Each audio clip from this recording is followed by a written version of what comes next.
So I was running the track off the ground to compare exhaust after I swapped to the HPS. The track was really loud. So I was looking around.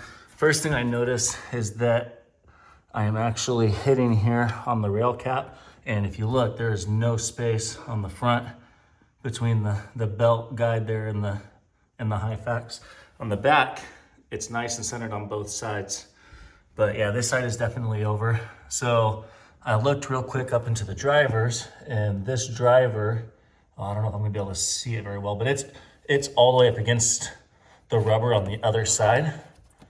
And so it can't, I mean, the track's trying to straighten, but it can't because the driver's stopping it. The other driver does have some room where the track can pull over to the left if needed. I don't know if that makes sense. So I'm gonna figure out, I think I need to adjust that left driver over to the left like a 1/4 inch. So what I ended up doing was using this 3-foot 2x4, and I 45'd the end of it, and I left a little bit of flat on the end so that the flat could go, which is hard to see, but the flat could go up against the actual hub of the driver. So yeah, so I got it in there. I put a heat gun on the driver, and you know, you got to be really careful. You're trying to heat up the whole entire driver as a whole. You're not trying to melt anything, and you just need to get this a little bit warm. Aluminum expands fast. Plastic expands 3 times more than aluminum for equal heat.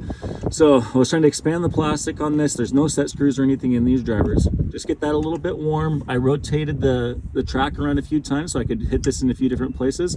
I knocked on the end of the wood with the hammer, knocked it over, and then I did also rotate the driver a few times, knock it over again, just to make sure that for some reason it wasn't trying to move on an angle there.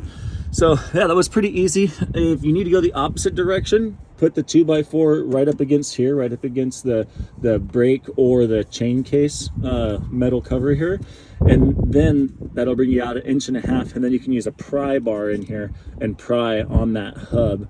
Again, using some heat to warm up that driver so that it expands and it can move easily on that drive shaft.